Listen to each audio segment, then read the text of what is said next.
본문 11절 말씀을 제가 봉독하겠습니다. 그 후에 예수께서 나인이란 성으로 가실새 제자와 많은 무리가 동행하더니, 지금 예수님이 나인이라는 동네 성으로 들어가고 계십니다. 혼자가 아니라 제자들과 또 믿음의 사람들과 함께 나인 성으로 들어가고 있는 발걸음을 한번 생각해 보십시오. 예수님은 누구이십니까? 길과 진리와 생명 되시는 분입니다. 부활의 산 소망을 우리에게 주시는 분입니다. 복음을 들고 그 땅에 있는 영혼들을 구원하기 위하여 생명의 걸음을 걸어가고 계신 분입니다. 생명의 행렬입니다. 12절 말씀 보십시오. 성문에 가까이 이르실 때에 사람들이 한 죽은 자를 메고 나오니 이는 한 어머니의 독자요 그의 어머니는 과부라. 그 성에 많은 사람도 그와 함께 나오거늘. 예수님과 제자들이 성으로 들어가는 중에 성 안에서 나오는 사람들과 만나게 됩니다. 그들은 누구입니까? 한 사람이 죽었습니다. 그 사람의 장례 행렬을 오늘 만나게 됩니다. 죽음 가운데, 슬픔 가운데, 어둠과 절망 가운데 성 밖으로 나오는 사람들, 죽음의 행렬과 예수님의 생명의 행렬이 만나게 되었다는 것입니다. 13절 말씀 한 절 함께 봉독합니다. 주께서 과부를 보시고 불쌍히 여기사 울지 말라 하시고. 아멘. 그 행렬 가운데 예수님이 한 여성에게 주목을 합니다. 남편을 잃고 지금 그 독자 아들을 잃고 슬픔에 빠져 장례 행렬 속에 있는 한 여인을 주목하시고 보시고 다가가셔서 불쌍히 여기시며 울지 말라고 위로하시는 주님의 말씀을 보게 됩니다. 여기 예수님의 시선을 한번 보십시오. 예수님이 지금 어떤 눈으로 그 여인을 바라보셨을까? 따뜻한 사랑의 눈으로. 아파하는 그 여인, 슬픔 가운데 있는 그 여인을 위로하고자 하는 따뜻한 눈길로 그 여인을 바라보십니다. 그리고 불쌍히 여기셨다라고 그렇게 말씀합니다. 여기 불쌍히 여긴다는 이 단어가 헬라어로 스프랑크 니조마이입니다. 이것은 참 중요한 단어입니다. 스프랑크 니조마이는 원문대로 표현한다면 창자가 뒤틀리는 고통과 아픔, 슬픔을 이야기하는 것입니다. 그 여인의 지금 마음이 절망입니다. 어둠입니다. 살았다고 하지만 아들이 죽는 순간 자기도 죽은 것과 같은 그런 큰 아픔을 안고 있는 그 여인, 그 아픔을 공감했다는 것입니다. 동감했다는 것입니다. 예수님의 마음도 오늘 창자가 끊어지는 것 같은, 창자가 뒤틀린 것 같은 그런 아픈 마음을 가지고 그 여인, 그 공감하는 마음으로 다가가셨다. 그리고 말씀하십니다. 울지 말라. 여인이여 울지 말라. 원문대로 표현한다면 더 이상 울지 않게 내가 도와주겠다고, 울지 말라고, 눈에서 눈물을 닦으라고 위로하시는 주님의 음성을 듣게 됩니다. 요 13절 한 절 속에 예수님이 보시고 불쌍히 여기시고 다가가셔서 울지 말라고 말씀하시는 이 내용이 오늘 그 여인에게 뿐만 아니라 우리에게도 동일하게 주시는 메시지입니다. 오늘 우리가 하나님 앞에 예배드리며 나를 보시고 내 마음과 내 상처, 내 아픔, 슬픔을 아실 뿐만 아니라 함께 아파하시면서 울지 말아라, 울지 말아라, 내가 내 눈에서 눈물을 닦아주리라 말씀하시는 주님의 음성이 있다는 것입니다. 그런데 13절에 중요한 단어가 하나가 있습니다. 오늘 13절 제일 앞부분에 이렇게 표현합니다. 주께서. 누가복음은 예수님이 보시고 공감하시고 위로의 말씀을 주셨다 이렇게 말씀하시는데 그 예수님은 누구이신가? 주님이라고 그렇게 표현합니다. 주께서 보시고 아시고 품으시고 말씀을 주셨다. 여러분, 주께서라는 표현이 무엇입니까? 그분은 주권자가 되신다는 겁니다. 그분은 주인 되신다는 겁니다. 그분은 모든 생사화복을 주관하시는 권세 있는 분이라고 그렇게 성경은 기록하고 있습니다. 인생을 살아가면서 우리가 뜻하지 않은 어려움과 한계 상황을 만날 때가 있습니다. 내 힘으로 헤쳐보고자 하지만 도저히 나는 무능해서, 나는 도저히 할 수 없어서 포기하고 주저앉을 때가 있다는 것입니다. 그 한계 상황, 절망의 상황, 특별히 어떤 상황에 우리는 한계 상황 그리고 절망의 상황을 만나게 됩니까? 죽음 앞에서, 사랑하는 사람의 죽음 앞에서, 나의 죽음 앞에서, 육신적인 죽음뿐만 아니라 영적인 죽음, 관계 단절 속에 우리는 한계 상황에 처하게 됩니다. 내 힘으로는 도저히 할 수 없는데 그때 주님이 등장하십니다. 주님이 다가오십니다. 주님이 바라보시고 주님이 말씀하십니다. 내가 여기 있다, 내가 알고 있다, 보고 있다, 내가 너와 함께하리라. 여러분, 주님이 오시면 상황이 달라진다는 것입니다. 한계 상황 가운데, 절망 가운데, 죽음의 그 두려움과 불안과 어둠 가운데 있는 우리 가운데 예수님이 찾아오시면 오늘 이 여인에게 주께서 보시고 불쌍히 여기시고 말씀하신 것처럼 우리에게 다가오시면 우리 인생이 달라지게 된다는 것입니다. 여기서 우리에게 주시는 첫 번째 메시지가 있어요. 우리가 슬픔과 아픔, 고난 가운데 있을 때, 고통 가운데 있을 때 꼭 기억해야 할 복음, 주님이 주시는 메시지, 나의 주인 되시고 내 생명의 주권자가 되시는 예수님은 나를 보시고 불쌍히 여기신다는 것, 나를 보시고 긍휼한 눈으로 바라보실 뿐만 아니라 나를 붙들어 일으켜 주신다는 것. 여러분, 여기 불쌍히 여긴다는 것은 참 귀한 것입니다. 신약 성경에 보면은 예수님이 불쌍히 여기시는 곳마다 기적이 나타납니다. 나병 환자를 불쌍히 여기시면 예수님이 그 몸에 손을 대시면서 온몸의 나병이 깨끗하게 치유함을 받습니다. 오늘 성경에 나오는 것처럼 죽은 자를 불쌍히 여기시면 그 영혼이, 그 몸이 살아나는 기적이 나타나게 됩니다. 사람들로부터 버림받고 소외된 사람들로부터 손가락질 받는 그런 사람들, 죄인들, 예수님이 불쌍히 여기시면 그의 인생을 완전히 새로운 인생으로 바꾸어 주신다는 것입니다. 오늘 여인을 불쌍히 여기신 것처럼 오늘 나를 불쌍히 여기시면 내 인생이 달라지게 된다는 것입니다. 그래서 오늘 이 아침에 우리가 기도하면서 하나님 앞에 기도하는 제목은 이것입니다. 하나님, 나를 아시지요, 나를 보고 계시죠. 나를 불쌍히 여겨 주옵소서, 나를 긍휼히 여겨 주옵소서. 주님이 나를 불쌍히 여겨 주시고 말씀만 주시면 제 인생은 달라집니다. 내가 만들지 못하는 인생 하나님이 만들어 주시고 성령님이 만들어 주실 줄 믿습니다. 우리의 생명의 주인 되시고 우리 인생의 목자가 되시고 주권자가 되시는 예수님이 지금 우리 안에 오셨고 우리를 보시고 우리를 붙들어 주신다. 이 믿음으로 다시금 새힘 얻을 수 있는, 다시금 소망 가운데 일어설 수 있는 저와 여러분들 되시기를 주님의 이름으로 기원합니다. 우리가 살면서 많은 고통을 겪게 됩니다. 그 고통 가운데 슬픔이라는 고통은 우리가 참 감당하기 어려운 고통입니다. 이거는 육체적인 고통보다도 마음의 고통입니다. 마음의 아픔입니다. 여러분, 이 슬픔이 어디에서 찾아옵니까? 어떻게 찾아옵니까? 죽음과 관계시켜서 우리에게 찾아옵니다. 죽음의 문제와 상관없다면 그 슬픔과 고통 견딜 수 있어요. 기다리면 지나갈 수 있어요. 그런데 죽음의 문제, 생명의 문제와 연관되어서 그 고통이, 슬픔이 우리 안에 찾아오면 감당하기가 어려워요. 여러분, 생명의 출발, 내가 이 땅에 태어납니다. 가정을 이루고 나의 자녀가 태어납니다. 여러분, 그때 그 기쁨을 여러분 기억하시죠? 내 아들, 딸이 태어났어요. 손주들이 태어났어요. 세상을 다 얻은 것 같은 그런 기쁨을 누려요. 그런데 그렇게 사랑하는 사람이, 사랑하는 가족이 세상을 떠나요. 죽음을 만날 때 그 생명을 잃은 그 슬픔, 고통, 아픔은 이루 말할 수가 없어요. 여러분, 이 사별의 이 고통, 이별입니다. 떠나가는 것입니다. 이 땅을 떠나 하늘나라로 가는 것입니다. 그 사별의, 이별의 슬픔은요, 여러분, 만나고 싶어도 만날 수 없고 하고 싶은 일을 함께 할 수 없는 그 이별의 슬픔, 사별의 슬픔은 말할 수도 없어요. 더더군다나 장례를 다 끝냈어요.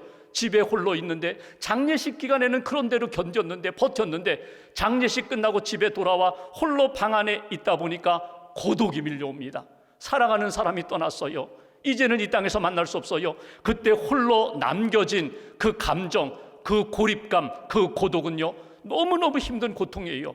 여러분, 이렇게 슬픔이라는 것은 때로는 생명을 잃어버림으로, 때로는 이별, 사별함으로, 때로는 고독함으로 우리에게 찾아온다는 것입니다. 그런데 오늘 이 여인을 보실까요? 남편을 잃었어요. 그리고 하나밖에 없는 아들을 잃었어요. 그의 절망, 그의 고통, 그의 슬픔은 말로 표현할 수 없습니다. 그 영혼을 예수님이 보셨다는 거예요. 그리고 다가가셔서 불쌍히 여기시며 울지 말라고, 더 이상 내가 내 인생을 우는 인생이 아니라 눈에서 눈물을 닦아주고 기쁨의 인생으로 바꿔주겠다고 예수님이 말씀을 하십니다. 나를 보시고 예배하며 기도하는 내 영혼과 내 중심을 보시는 하나님 앞에 여러분 정직하게 고백하며 하나님의 위로하심, 성령님의 위로하심, 예수님의 그 불쌍히 여기심으로 말씀으로 회복해 주시는 은혜를 이 아침에 예배하는 가운데 체험하시기를 주님의 이름으로 기원합니다. 두 번째 14절 말씀 보실까요? 14절 한 절 함께 봉독합니다. 가까이 가서 그 관에 손을 대시니 맨 자들이 서는지라. 예수께서 이르시되 청년아 내가 네게 말하노니 일어나라 하시매. 아멘. 여기 14절 앞부분 예수님이 가까이 가셔서 그 관에 손을 대시니 맨 자들 장례 일행들이 멈춰 섰더라. 오늘 이 부분이에요.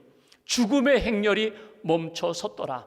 예수님, 생명 되시는 예수님이 지금 죽음 속으로 들어가는 거예요. 어둠 속으로 들어가는 거예요. 장례 행렬, 슬픔과 어둠으로 움직이는 그 행렬 속에 개입하시는 거예요. 그리고 그 관에 손을 대셨다. 여러분, 관에 손을 대면은 거룩성을 잃어버리게 됩니다. 부정해져서 하나님 앞에 예배의 자리에 나갈 수 없어요. 그런데 예수님이 그 관에 손을 대셨다는 것은 더 이상 이 죽음의 행렬이 진행하는 것 멈추게 하셨다는 거예요. 왜 멈추게 하셨을까요? 여러분, 지금 무덤으로 가고 있는 그런 현장입니다. 그런데 상징적인 의미가 있어요. 영적인 의미가 있어요. 지금 여기에 있는 모든 사람들은 죽음 때문에 슬퍼하는 사람들입니다. 죽음에 함께 동참하면서 마음이 무겁고 어두운 사람들이에요. 이스라엘 백성들의 전통이 무엇입니까? 여러분, 잔치 자리에는 가지 못할지언정 누가 죽었어요. 그러면 그 가정에 갑니다. 유대인은 팔레스타인은 덥기 때문에 장례 기간이 길지 않아요. 그러니까 오늘 죽고 내일 장례 치를 수가 있어요. 어떤 사람은 피리를 불고, 어떤 사람은 곡을 하고, 어떤 사람은 그 유가족들 곁에서 위로하고 상여를 메고, 그래서 슬픔의 행렬로 무덤에 가는 거예요. 마음이 무겁습니다. 마음이 어둡습니다. 답답합니다. 그리고 죽음의 행렬 속에 소망이 보이지 않는 그 가운데 예수님이 들어가셔서 관에 손을 대셨다는 거예요. 멈춰라. 더 이상 죽음의 길로, 어둠의 길로, 사망의 길로 가지 말아라. 하나님의 은혜의 역사가 나타나리라. 하나님의 구원의 역사가 나타나리라. 하나님의 생명의 부활의 역사가 나타나리라. 그리고 주님이 들어가신 거예요. 방향을 바꾸시는 거예요. 지금 어둠을 향하여, 무덤을 향하여, 죽음을 향하여 가던 그 행렬의 방향을 바꾸어서 빛으로, 생명으로, 은혜로 움직이게 만드시는 예수님의 개입, 간섭을 우리가 보게 됩니다. 여러분, 문제 가운데 가장 큰 어려운 문제, 큰 문제가 죄와 죽음의 문제예요. 여러분, 우리가 힘쓰고 애써 의지를 가지고 노력하여 풀 수 있는 문제들이 있지만 죄와 죽음의 문제는 우리가 풀 수 없어요. 그래서 예수님이 이 땅에 오셨고 예수님이 십자가를 지셨어요. 예수님의 복음을 들으면, 예수님의 말씀을 믿고 회개하고 예수님을 영접하면 죄와 죽음의 문제로부터 자유함을 얻고 구원을 얻는 거거든요. 예수님이 죽음의 현장, 죽음의 행렬에 들어가셔서 여기에 머물지 말고, 죽음을 향하여 가지 말고 예수 그리스도의 복음 안에서 새롭게 변화되라고 개입하시는 역사, 여기에 주시는 두 번째 메시지가 있어요. 생명의 주권자가 되시는 예수님이 죽음의 행렬을 멈추시고 생명의 방향으로 옮기시는 역사, 이것이 오늘 우리에게 주시는 메시지예요. 생명과 부활 되시는 예수님이 그 장례, 죽음의 행렬에 들어가셔서 더 이상 어두움으로, 죽음의 길로 가지 말고 빛으로, 생명으로 하나님이 주시는 소망 가운데 다시금 나아가라고 주시는 은혜의 역사가 오늘 본문의 말씀입니다. 인간으로서는 도저히 해결할 수 없는 문제, 예수님이 오셔서 함께 하시고 주님의 역사로 바꾸어 주신다는 거예요. 예수님이 오늘 그 관을 만지셨다, 시체를 만진다. 여러분, 이제는 거룩성을 잃어버려서 하나님의 거룩한 일을 할 수 없어요. 그럼에도 불구하고 왜 예수님은 만지셨을까? 예수님이 만지시면 달라지거든요. 예수님이 말씀하시면 달라지거든요. 나병 환자를 만지시면 나병 환자가 치유함을 받고, 또 어둠 가운데 있는 영혼들을 만지시면 그 어둠 가운데 있는 영혼들이 빛의 자녀로 변화되고, 거룩하지 못한 영혼들이 예수님이 만져주시면 거룩성을 회복하게 되거든요. 오늘 죽은 자, 오늘 그 관을 만지시면서 예수님이 생명의 역사를 일으키고자 하는, 그와 함께하는 모든 사람들에게 이제는 어둠의 길로 가지 아니하고 빛의 자녀답게 살라고 말씀하시는 하나님의 은혜의 사건을 우리가 만나게 됩니다. 이제 점검해 볼까요? 여러분 지금 어디로 가고 계세요?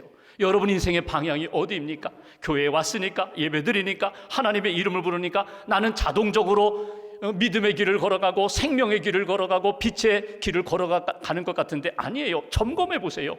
나는 지금 어느 길로 가고 있는가? 빛의 길로 가고 있는가? 어둠의 길로 가고 있는가? 생명의 길을 향하여 걸어가고 있는가? 죽음의 길을 향하여 걸어가고 있는가? 오늘 말씀을 통하여 어둠과 죽음의 그늘 가운데 있는 그들에게 멈춰 세우시면서 이제는 방향을 바꿔야 된다고 말씀하시는 주님의 음성을 들어야 하는 것입니다. 여러분, 예수님이 요한복음 11장 25절 26절에서 이렇게 말씀하세요. 나는 부활이요 생명이니 나를 믿는 자는 죽어도 살겠고 무릇 살아서 나를 믿는 자는 영원히 죽지 아니하리니 이것을 내가 믿느냐. 오늘 다시 한번 나에게 주시는 질문에 대하여 답변하는 거예요. 나는 부활이요 생명이니 나를 믿느냐? 죽어도 살겠고 살아서 믿는 자 영생을 얻는다는 것 믿느냐? 그 믿음을 가지고 생명의 길을 걸어가느냐? 빛의 자녀로서 살고 있느냐? 주님이 우리에게 질문을 던지실 때 예, 저는 믿고 주님과 함께 생명의 길을 걷겠습니다. 좁은 길, 좁은 문이지만 생명의 문으로 가겠습니다. 다시 한번 고백하며 생명의 삶을 살아가는 저와 여러분 되시기를 주의 이름으로 기원합니다. 그것을 확인하는 현장이 예배 시간입니다. 예배의 자리입니다. 우리가 일터에서도 가정에서도 사람들과의 만남 속에서도 우리가 믿음을 고백할 수 있지만 예배의 자리에서 하나님의 임재하심 가운데 성령의 역사 가운데 저는 주님을 믿고 제가 지난 한 주간 동안 어둠을 향했던 길, 어둠에서 죄와 싸웠던 그 모든 삶을 정리하고 저는 빛 가운데 생명 가운데 은혜의 길을 걷겠습니다. 다시 한번 다짐하고 결단하는 저와 여러분들 되시기를 주님의 이름으로 기원합니다. 한 가지를 더 보면 14절 중반부를 보십시오. 제가 봉독합니다. 예수께서 이르시되 청년아 내가 네게 말하노니 일어나라 하시매. 청년아 일어나라.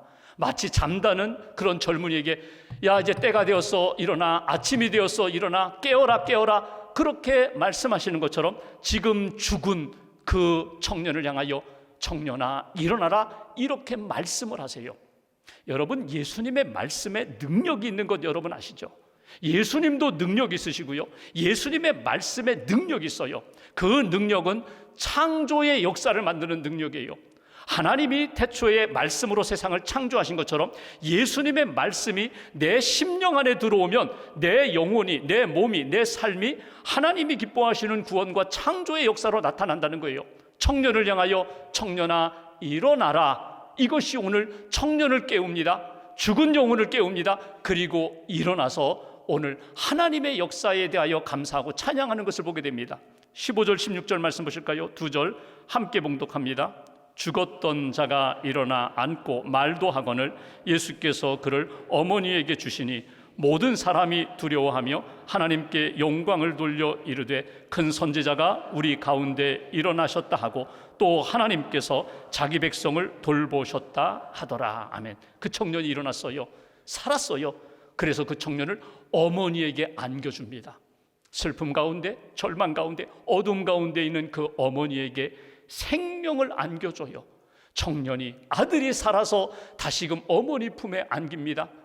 절망 가운데 있던 여인에게 소망을 주고 슬픔 가운데 있던 여인에게 기쁨을 안겨주시는 역사. 사람들이 보고 놀랐다고, 두려워했다고, 무서워했다고, 경건을 갖게 되었다고. 이분이 누구이에? 이분이 하나님이 보내신 선지자인가? 이분이 하나님 보낸 구원자인가? 경외했다고, 경건함으로 두려워했다고. 그리고 마지막 부분에 16절 끝에 이렇게 표현해줘. 하나님이 자기 백성을 돌보셨다. 하나님이 저 가정을 돌보셨다. 저 여인, 아들 잃고 슬퍼하는 저 여인을 돌보셨다. 하나님이 우리를 돌보신다. 하나님이 슬픔과 절망 가운데 있는 우리들 주님의 말씀을 들으며 주님을 만나면 우리의 인생은 달라지게 된다. 우리의 인생은 새로워지게 된다. 일어서게 된다. 여기 세 번째 주시는 메시지, 예수님은 지금도 말씀으로 우리에게 생명을 주십니다. 말씀으로 우리를 일으키시고 말씀으로 우리를 깨워주시고 말씀으로 우리를 치유하시고 회복하신다는 것. 주님의 말씀이 임하면 내 인생이 달라져요. 창조적 역사가 말씀을 통하여 내 안에 임하게 된다고. 성경을 보시면 죽은 자를 살리신 예수님의 기적이 몇 군데 나옵니다. 여러분, 오늘 본문에 나인성 과부의 아들을 청년아 일어나라 살리십니다. 회당장 야이로의 딸 소녀야 일어나라, 아이야 일어나라, 달리다쿰 소녀야 일어나라 말씀하시니까 그 죽었던 어린 소녀가 다시금 일어나요. 나사로, 예수님의 친구, 죽어서 무덤 속에 있는데 나사로야 나오라나, 나사로야 나오라고 말하자 명령하시자 그 나사로가 죽은 채 다시금 일어나 다시금 걸어 나와요.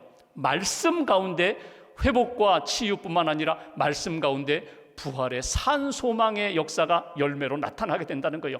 주님의 말씀이 임하면 내 인생이 달라집니다. 주님의 말씀을 믿고 살아가면 내가 지금 겪고 있는 이 고통과 아픔, 슬픔의 문제가 주의 말씀의 은혜와 능력으로 치유되고 회복될 수가 있다. C.S. 루이스는 이런 이야기를 합니다. 헤아려 본 슬픔이라는 책에서 슬픔은 상태가 아니라 과정이라고. 슬픔이 그냥 딱 슬픔의 감정의 상태로 딱 있으면 좋은데 아니야, 움직인다는 거예요. 어떻게 움직이는가? 마치 물을 위에서 부으면 물이 아래로 내려가는 것처럼 슬픔이 어둠의 골짜기로, 사망의 골짜기로 이렇게 흘러내려간다는 거예요. 점점 낙심이 됩니다. 점점 의심이 됩니다. 점점 어두워집니다. 그리고 죽은 상태, 살아있지만 슬픔이 가득할 때 내 영혼과 내 감정이, 내 몸이 점점 죽음의 상태로 흘러내려간다는 거예요. 그래서 루이스는 이렇게 얘기합니다. 강력한 제동장치가 필요하다. 브레이크가 필요하다. 그 브레이크가 뭔가 주님의 말씀이라고 이야기해요. 말씀이 임하면 말씀으로 내 인생이 더 어두움의 골짜기로 흘러가지 않고 다시금 주의 말씀이 나를 붙들어 일으켜 주신다. 다시금 일어나게 해주신다고. 어느 목사님이 오늘 본문 누가복음 7장 말씀을 묵상합니다. 울지 말라, 울지 말라. 여인에게 말씀하셨던 그 말씀 이렇게 묵상하면서 울지 말라라는 말씀이 성경에 몇 군데 나오는데 그 몇 군데 성경을 이렇게 찾아 읽으면서 주님의 음성을 듣고자 했어요. 요한계시록 말씀을 읽습니다. 요한계시록에 울지 말라라는 말씀이 많이 나오거든요. 그 요한계시록은 초대 교회 성도들이 믿음을 지키다가 순교하고 믿음을 지키다가 예수 그리스도 믿는다는 것 때문에 사자굴에 던져지고 사자밥이 되고 때로는 핍박과 고난을 받는 그런 상황 가운데 오늘 반모섬에서 유배 생활을 하면서 환상을 보는 거예요. 주님이 보여주시는 환상을 보고 주님이 들려주시는 음성을 들으며 계시를 기록한 것이 요한계시록이에요. 그런데 목사님이 요한계시록 5장을 읽는 가운데 울지 말라라고 요한에게 주시는 말씀을 읽게 됩니다. 5장 5절 말씀, 울지 말라. 유대 지파의 사자 다윗의 뿌리가 이겼으니 그 두루마리와 그 7인을 떼시리라 하더라. 여기 다윗의 뿌리가 누구입니까? 예수예요. 예수가 이겼으니, 예수가 이기게 하시니 울지 말아라. 지금은 슬프고 아프고 어두운 현실이지만 예수가 승리를 주신다. 어찌 보면은 여러분 사도 요한의 마음속에는 어떤 마음이 있을까요? 하나님이 진 것 같아요. 하나님이 세상에 진 것 같아요. 로마의 권세에 지는 것 같아요. 예수님의 권세가 다 무너지는 것 같아요. 그런데 울지 마라. 예수의 권세가 무너지지 않는다. 예수의 복음이 무너지지 않는다. 그가 승리하리라, 그가 이기리라. 이 말씀을 읽으면서 마음에 이렇게 감동이 왔어요. 그렇지, 마치 사도 요한과 같이 목회하는 나 자신의 목회 현장이, 삶이 그런 것 같아요. 세상이 그런 것 같아요. 근데 말씀을 읽는데 자기도 모르게 이렇게 울컥하면서 눈물이 나왔어요. 주님, 그렇죠. 주님, 이것이 전부가 아니죠. 주님이 승리를 주신다고, 예수가 승리케 하신다고 약속의 말씀을 주셨죠. 울지 말아야 되는데 자꾸 눈물이 나오는 거예요. 그때 주님이 이 목사님에게 감동을 주십니다. 그리고 이렇게 말씀하십니다. 그래, 내가 내 아픔과 고민, 슬픔을 다 안다. 내가 다 보고 있다. 그러니 실컷 울어라. 울고 싶으면 마음껏 울어라. 그래서 막 엉엉 울었다는 거예요. 주님, 제 마음 아시죠? 누구에게도 말하지 못하는 저의 고민과 아픔, 슬픔을 아시죠? 한참 울었는데 주님이 다시금 말씀하십니다. 하지만 계속 슬퍼서 울기만 하지 말고 지금부터 일어날 일들을 기대하라. 여러분, 그분의 마지막 결론은 이렇습니다. 하나님 앞에서 울어야 진짜 은혜를 경험하는구나. 울어야 사는구나. 울어야 위로를 받고 울어야 주님의 은혜와 능력을 체험하는구나.